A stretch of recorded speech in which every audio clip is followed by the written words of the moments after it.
Sindibad et l'île flottante.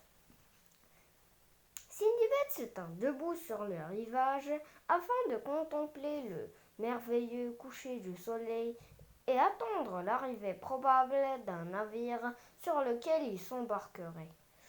Donc quelques jours pour un éventuel voyage d'affaires et dans l'espoir de récupérer ce qu'il avait gaspillé dans le divertissement et les jeux avec ses amis et ses intimes. Et ce car il dépensa tout ce que son père lui avait légué et ne lui resta que de quoi démarrer son commerce. Quelques jours plus tard, le navire à bord duquel de nombreux négociants ainsi que Sindibad se trouvaient prit le large, se déplaça de pays en pays et de île à l'autre. Sindibad, pour sa part, commerça et gagna beaucoup d'argent, à l'instar des autres négociants, jusqu'à ce que le jour arriva devant une île parsemée d'arbres, de palmiers, au point d'être devenue une partie du paradis. Puis, les passagers débarquèrent et se mirent à se disperser dans l'île. Sindibad et un groupe de négociants sillonnèrent l'île en contemplant sa beauté. Mais soudain, tandis que l'un d'eux s'apprêtait à faire un feu pour cuisiner, le capitaine s'écria: Sauf qui peut, n'est ni moins ni plus qu'une baleine qui flotte à la surface depuis des dizaines d'années, au point que le sable s'est accumulé sur son dos et que les arbres y ont poussé. Mais le feu que vous venez d'allumer l'a réveillée et elle est sur le point d'immerger dans l'eau. Et nous serons tous noyés alors. Certains négociants plus rapides atteignirent le navire alors que la baleine plongeait dans la mer, emportant avec elle toutes les personnes qui se trouvaient sur son dos, parmi ceux qui étaient loin du navire, dont Sindibad. Le navire, quant à lui, leva rapidement l'ancre, tandis que la baleine plongeait.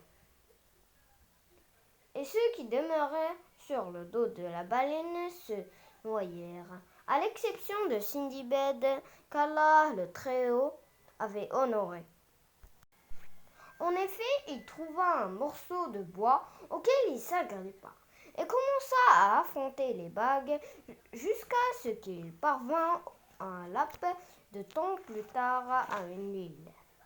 Sindibad resta sur l'île des jours à manger de ses fruits qui lui redonnèrent des forces.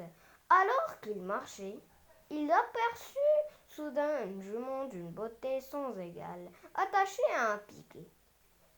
Au même instant, un homme surgit d'une ouverture dans la terre, le saisit et l'introduisit dans une grotte sous terre. Sur place, Sindibad lui conta son histoire. L'homme, à son tour, l'informa qu'il était l'un des palefreniers du roi Mirajan, qu'il a mené les juments à cette époque de l'année pour les faire reproduire avec des chevaux marins afin de donner naissance à des poulains inestimables.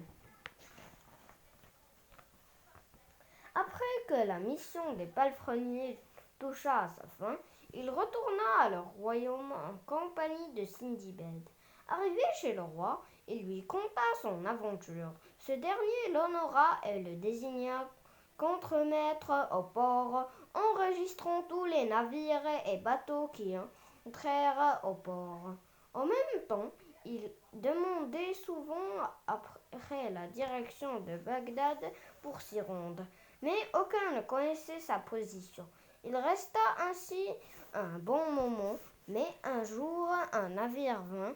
Il enregistra comme d'habitude ce qu'il transportait et demanda à son capitaine s'il avait une marchandise qu'il n'avait pas enregistrée.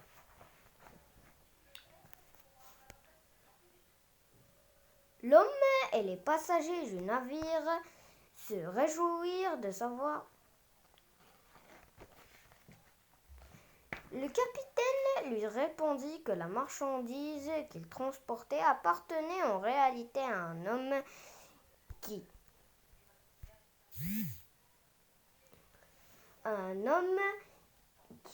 avait embarqué avec eux, mais malheureusement, il est mort. Il cherchait ainsi à vendre cette marchandise afin de restituer la somme obtenue à sa famille qui résidait à Bagdad. Sindibad, stupéfié, observa longuement l'homme pour s'assurer que c'était bien le capitaine du navire dans lequel il était à bord. Après s'être assuré, il lui avoua que c'était lui. Sindibad lui conta toutes ses aventures et lui demanda de retourner avec eux à Bagdad. L'homme et les passagers du navire se réjouirent de savoir que Sindibad était sain et sauf, et ils lui restituèrent sa marchandise. Il en sélectionna une pièce de valeur qu'il offrit au roi, puis qui confirma la sincérité de Sindibad pour tout ce qu'il a raconté. Il lui donna en échange une chose magnifique qui sied un roi. Sindibad prit sa marchandise, la vendit, gagna beaucoup d'argent, puis retourna en navire à Bagdad. Sa patrie, une fois arrivé, il acheta des demeures et davantage de terrain qu'il n'en avait auparavant. Il eut beaucoup de domestiques et de suites à son service et mena une vie somptueuse.